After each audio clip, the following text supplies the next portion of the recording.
আমার লাইফের one of the best বিয়েবাড়ি ছিল এইটা। এত সুন্দর খাওয়া দাওয়া সত্যি আমি আগে খাইনি। হ্যাঁ, একটু অবাক তো লাগছেই শুনতে, তো পুরো ভিডিওটা দেখতে থাকো। গতকাল রাতে ছিল একটা বিয়েবাড়ি, তো রীতিমতন আমি আমার মতন একটা সিম্পল সোবার লুক একটা ক্রিয়েট করেছিলাম, উইদাউট মেকআপ, উইদাউট জুয়েলারি, যেরকম পেরেছি সেজেছি। কিন্তু শুধুমাত্র যে আমার পছন্দের মূল্যটাই দেব সেটা তো হয় না। ছেলেমেয়ে যথেষ্ট বড় হয়ে গেছে, ছেলেমেয়ের কথা হলো তোমার এত গয়নাগাটি থাকতেও তুমি সব জায়গায় যাবে এই সিম্পল লুকে, সেটা হবে না। মনা বলে দিল তোমার চোকার আছে, গলাটা একদম ফাঁকা লাগছে, এটা বিয়ে বাড়ি, সবাই সেখানে গয়নাগাটি পরে থাকবে, তো তোমার কি কিছুই নেই? তো সেই কথা অনুযায়ী, ছেলের কথা মতন অনুযায়ী একটা পরে নিলাম চোকারটা। তো রেডি হয়ে গেছি, গোটা পরিবারের সবারই নিমন্ত্রণ ছিল, কিন্তু আমার ছেলে তো প্রতিজ্ঞা করেছে কোথাও যাবে না, ঘর কোনো হয়ে গেছে, তাহলে কাউকে তো নিয়ম রক্ষা করতে যেতেই হবে। তো সেই জন্য গুগুল আর আমি কিন্তু রেডি হয়ে চলে গেলাম বিয়ে বাড়িতে। আর এই বিয়েটা ছিল আমার হাজব্যান্ডের বন্ধুর মেয়ের বিয়ে। তো ভীষণ সুন্দর মিষ্টি একটি মেয়ে, আর আমাকে দেখেই চিনতে পেরেছে, কারণ গুগলের জন্মদিনেও এসছিল। তারপরে ওর বাবার সাথে বেশ, ওর বাবা ওদের বাড়ি যেত সে, কারণ বেশ ভালোই চেনা পরিচিতি কিন্তু আছে। তো দেখে বেশ মুচকি একটা হাসি দিল। আর ততক্ষণে আমরা গিয়ে দেখি বরপক্ষও কিন্তু চলে এসছে। তো বরের এত ভিড় ছিল ওখানে যে আমি গিয়ে আর ফটো ক্যাপচার করতে পারলাম না। তো গিফটের পালা শেষ করে সোজা চলে এলাম স্টার্টারে। স্টার্টারে ছিল ভেজ পাকোড়া আর ছিল চিকেন পাকোড়া। তো ভেজ পকোড়া কে খায় বলো, যদি আমি নন ভেজিটেরিয়ান হই আর সাথে থাকে চিকেন পকোড়া, তো কে কষ্ট করে আজ ভেজ পকোড়া খেয়ে পেটটা ভরায়? তো সেই জন্যই চিকেন পকোড়া গুগল আর আমি দুজনা মিলে নিয়ে নিলাম। আর তার সাথে ছিল পাপড়ি চাট।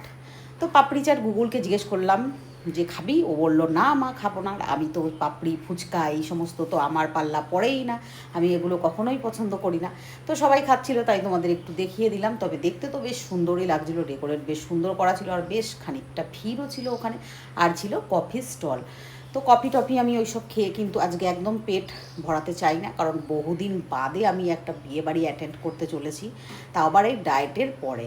তো যাই হোক, আর এক প্লেট চিকেন পকোড়া খেয়ে সোজা চলে এলাম খাবার হলে, যেখানে খাওয়া দাওয়া হচ্ছিল।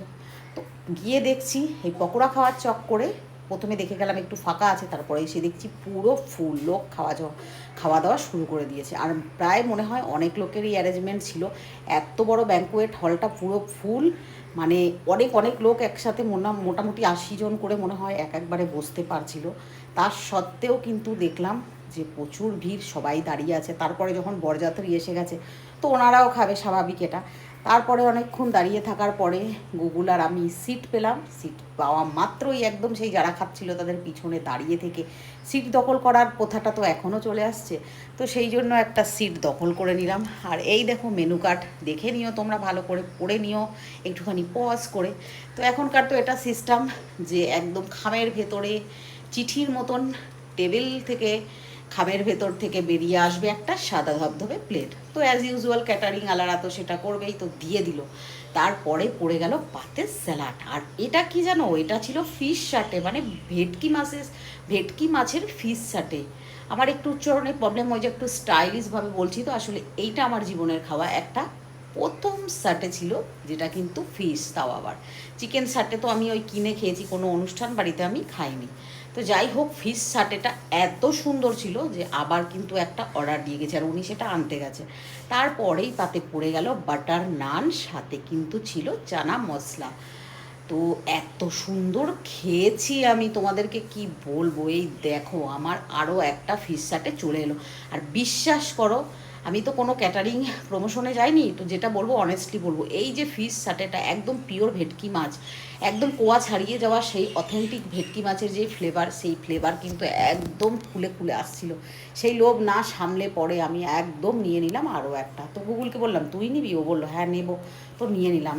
তারপরে তো ওই যে নান খেলাম, বাটার নান খেয়ে পরে চানা মশলার সাথে ছিল তুলাইপঞ্জি চালের কিন্তু সুন্দর একটু ভাত, কারণ এই সাদা ভাতের সাথে খাইতে হবে পাবদা মাছ। আর ডিমওয়ালা বড় বড় পাবদা, যেরকম পাবদা তোমরা আমার ভিডিওতে দেখে থাকো, আমিও এইরকম পাবদাই খাই। তো বেশ সর্ষে পোস্ত দিয়ে কিন্তু ধনে পাতা দিয়ে একদম এই পাবদা মাছের ঝালটা করা হয়েছিল, যেটা তুলাইপঞ্জি চালের সাথে খেয়েছিলাম, যেটা কিন্তু আমার মনে হয় যে নর্থ বেঙ্গলের মানে ওই দিককার চাল, এটা আমি শুনেছি।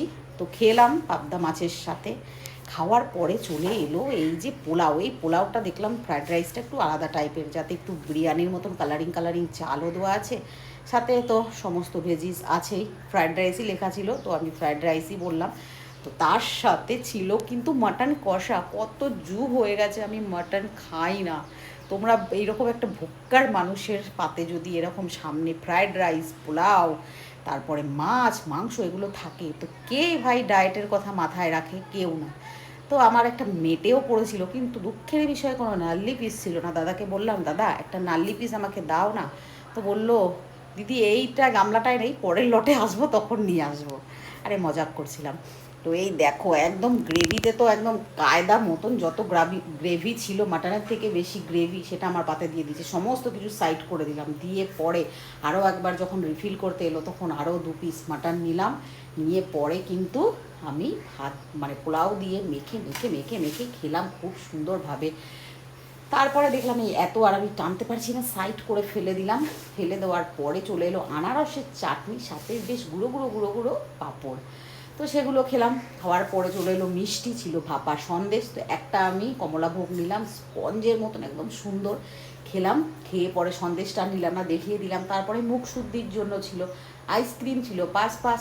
তবে এইগুলো তো আর টেবিলে বসে খাওয়ার মতন আর সিচুয়েশান থাকে না এত মহাভোজ খাওয়ার পরে। তাই টোটো ধরে সোজা চলে এলাম আবার বাড়ির দিকে। আর এটা হলো সত্যি কথা বলতে আমার জীবনের এত ভ্যারাইটি খাবারের একটা প্রথম বিয়ে।